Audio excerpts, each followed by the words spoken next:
Attention, il y a des spoils dans cette vidéo, donc si vous n'avez pas encore regardé le film dont je vais vous parler, ne regardez pas, ou alors si vous n'avez pas peur d'être spoilé, vous pouvez regarder.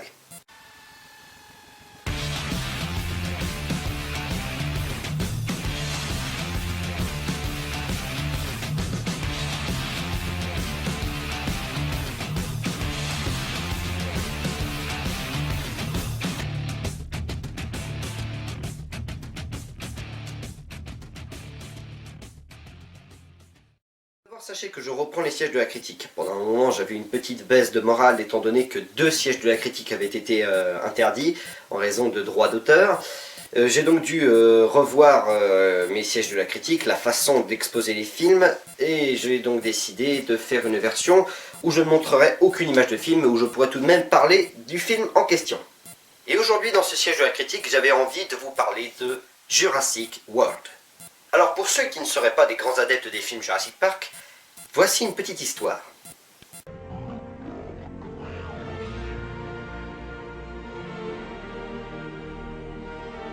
Dans les années 90 sortit un film nommé Jurassic Park. C'était une véritable révolution dans l'univers de la science-fiction. On pouvait y observer des créatures incroyables créées avec des effets vraiment mérifiques pour l'époque.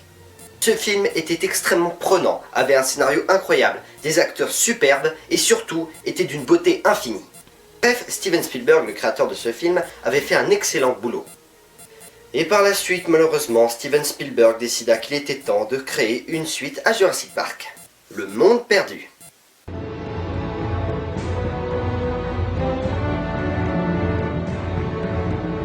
L'observateur engagé par John Hammond devant retourner sur l'île accompagné de Ian Malcolm, joué par Jeff Goldblum, pour se documenter sur les dinosaures et leur habitat naturel. C'était le scénario de ce film, et je me rappelle que quand j'étais jeune, j'avais absolument adoré ce film, tout comme j'avais adoré Jurassic Park 1. Mais malheureusement, comme vous le savez, quand on est jeune, on est naïf et stupide, et tout ce qu'on voit nous semble plus époustouflant, plus brillant, plus grand. Et j'ai pu me rendre compte en grandissant que Steven Spielberg avait raté. Plus le film avance et plus notre désintérêt pour le scénario se fait sentir, et puis finalement on se rend compte qu'il vaut mieux arrêter là et ne pas regarder la fin. Bref, Le Monde Perdu fut un échec pour Steven Spielberg. Et malgré tout, il ne se laissa pas démonter et décida de créer encore une suite.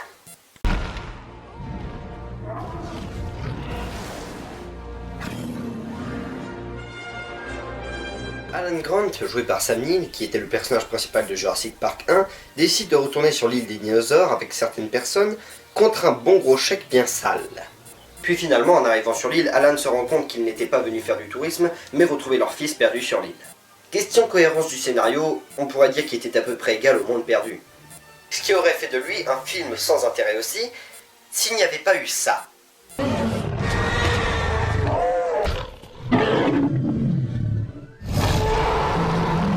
Non seulement dans le 3, ils mettent en scène un nouveau dinosaure, mais en plus, ils tuent le tyrannosaure.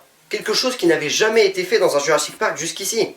Le nom du dinosaure en question est Spinosaurus aegypticus, ou aussi tout simplement appelé spinosaure. D'après certaines encyclopédies, le spinosaure ne se nourrissait que de poissons, ce qui rajoute une incohérence pour le scénario, mais je ne vais pas toutes les faire parce que sinon on n'a pas fini. Par contre, pour ce qui est du spinosaure en lui-même, c'est-à-dire du fait qu'il ait tué un tyrannosaure, je reviendrai dessus plus tard. Donc le spinosaure a rajouté sa petite touche de kitsch dans Jurassic Park 3, ce qui fait que le film est potable. En tout cas, mieux que Le Monde Perdu. Bien, maintenant que la rétrospective est terminée, nous pourrons passer au film du jour, Jurassic World.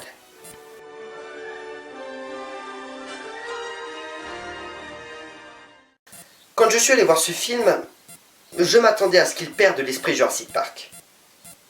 Vous ne savez pas ce que c'est? L'esprit Jurassic Park, c'est ça.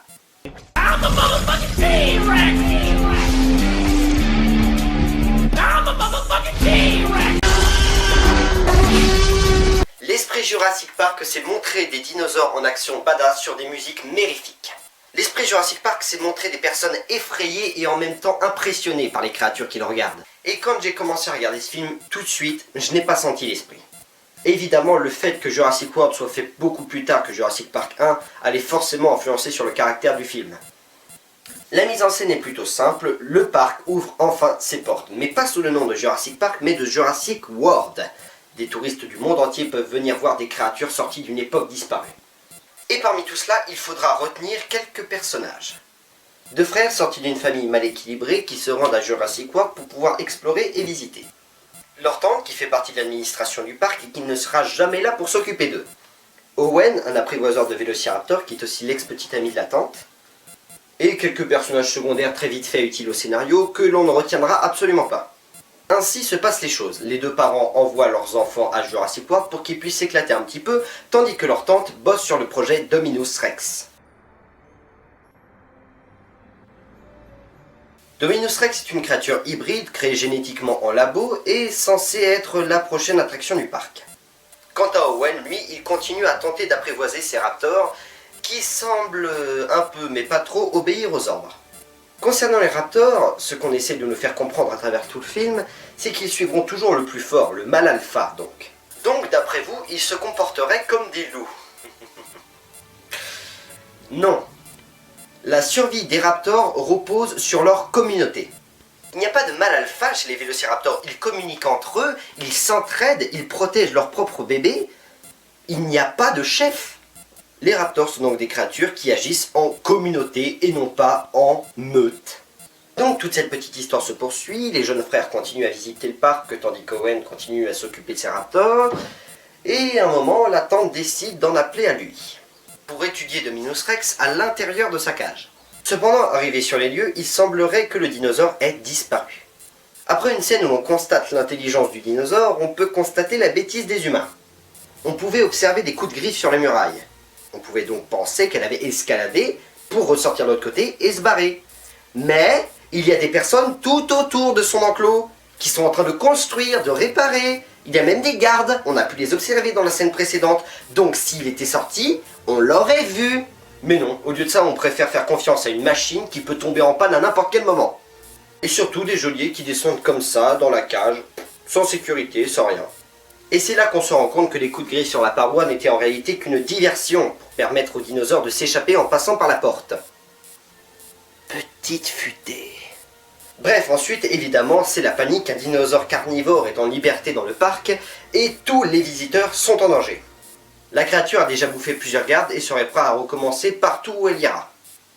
Pendant ce temps, évidemment, Owen est extrêmement en colère contre les personnes qui ont créé cette créature, qui, selon lui, n'est pas un dinosaure. Et au même moment, les deux frères, continuant à visiter le parc, se retrouvent dans une boule de hamster qui permet de passer au milieu des dinosaures sans danger. Et quand ils découvrent une faille dans la clôture des dinosaures, évidemment, ils passent à travers et continuent leur chemin dans la forêt. Et ils tombent sur un petit groupe d'ankylosaures et sur la créature, bien évidemment. Après une rapide altercation entre l'ankylosaure et Dominus Rex, la créature décide de s'en prendre aux deux jeunes gens dans la boule de hamster. Boule de hamster qui est censée résister à toute forme d'attaque de dinosaures, on le rappelle. Et évidemment, avant que Dominus Rex ait pu les tuer, il s'enfuit en courant et saute dans une cascade avant de se faire bouffer. Quelque temps après, au même endroit, la tante des deux jeunes gens et Owen arrivent sur les lieux pour découvrir que les enfants sont encore en vie. Mais que Dominus Rex n'est tout de même pas loin. Et pendant que Owen et la jeune femme partent sur les traces des deux frères, eux tombent sur les ruines de l'ancien parc. Et évidemment, vous vous douterez qu'en tant qu'adorateur du Jurassic Park, ce moment-là m'a vendu du rêve. Le fait qu'il traverse le grand hall avec le squelette de tyrannosaure effondré par terre, les lunettes que le jeune Timmy avait utilisées dans le premier film, les équipements divers, les voitures. C'était un très beau moment. Évidemment accompagné de la petite musique qui fait plaisir.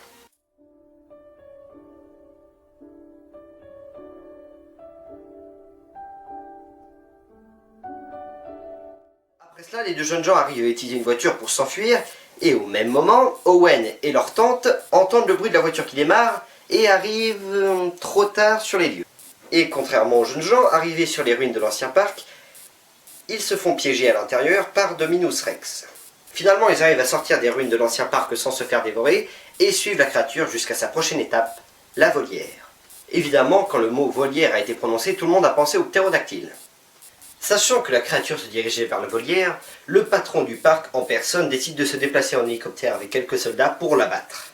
Mais finalement, Dominus Rex réussit à entrer à l'intérieur de la volière, crée une brèche, et tous les petits oisillons à l'intérieur réussissent à s'échapper, détruisant au passage l'hélicoptère et ses occupants.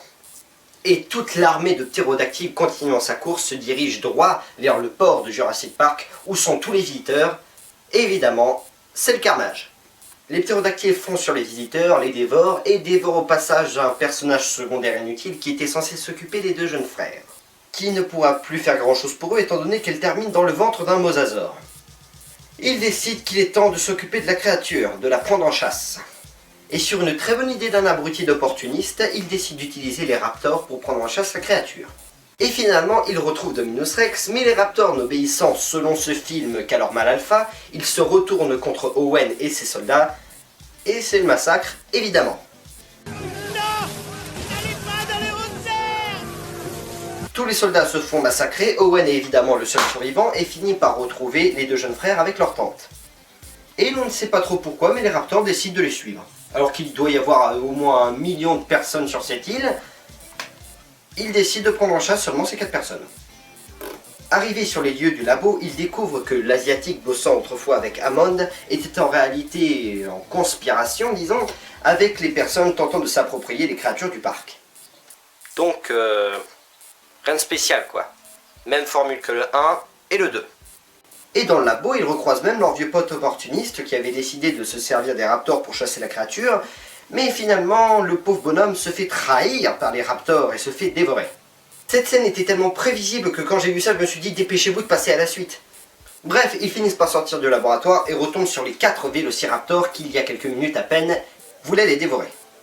Et finalement, par un simple geste et un échange de regards, les raptors décident de revenir avec Owen. Donc ils changent de mâle alpha comme ça, sans raison apparente. Et finalement, Dominus Rex revient et décide de combattre les 4 vélociraptors. Un combat acharné s'ensuit, et finalement Dominus Rex en sort vainqueur.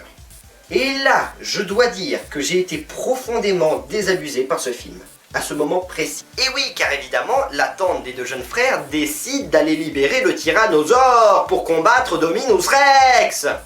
Évidemment, pendant tout le long du film, je me suis dit, bon, pour ce film, ça va être les vélociraptors, les stars. Mais non, on décide que le tyrannosaure doit revenir sur le devant de la scène encore une fois.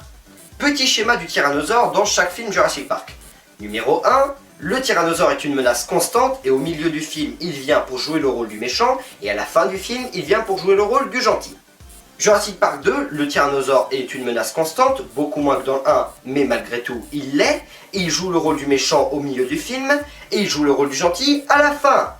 Jurassic Park 3, le tyrannosaure est remplacé par un autre méchant, donc on n'en parle pas. Jurassic World, on voit une scène avec le tyrannosaure qui dure près de 35 secondes, jusqu'au dernier quart d'heure du film où là il revient sur le devant de la scène. Donc non, ça ne marche pas comme ça. Et c'est dans ces moments-là que je me suis dit, ce film n'a pas l'esprit Jurassic Park.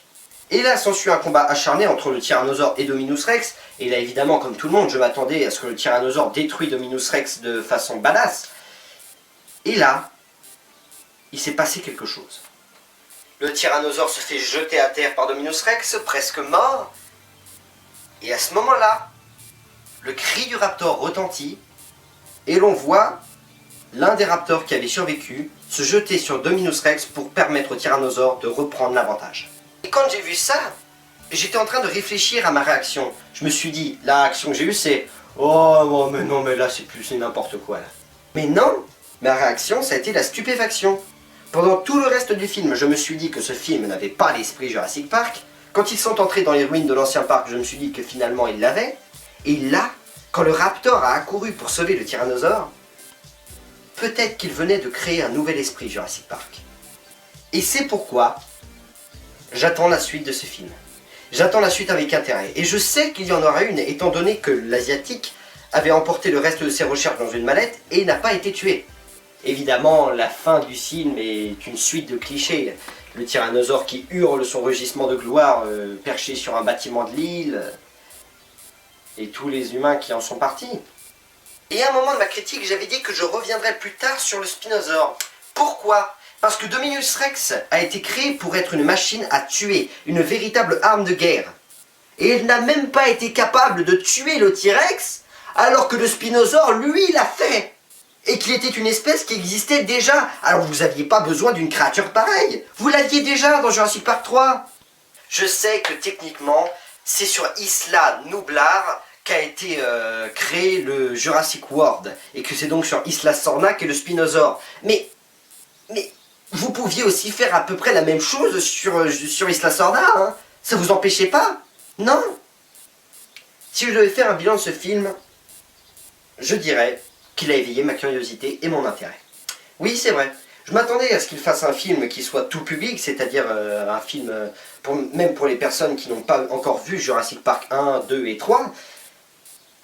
Mais finalement, malgré ça, il a éveillé mon intérêt et ma curiosité. Et c'est pourquoi j'aimerais bien qu'il y ait une suite. Ouais. Et je terminerai en soulignant ce fait. On vous l'a répété des centaines de fois. Ça. Ces créatures ont besoin de notre absence pour survivre et non de notre aide.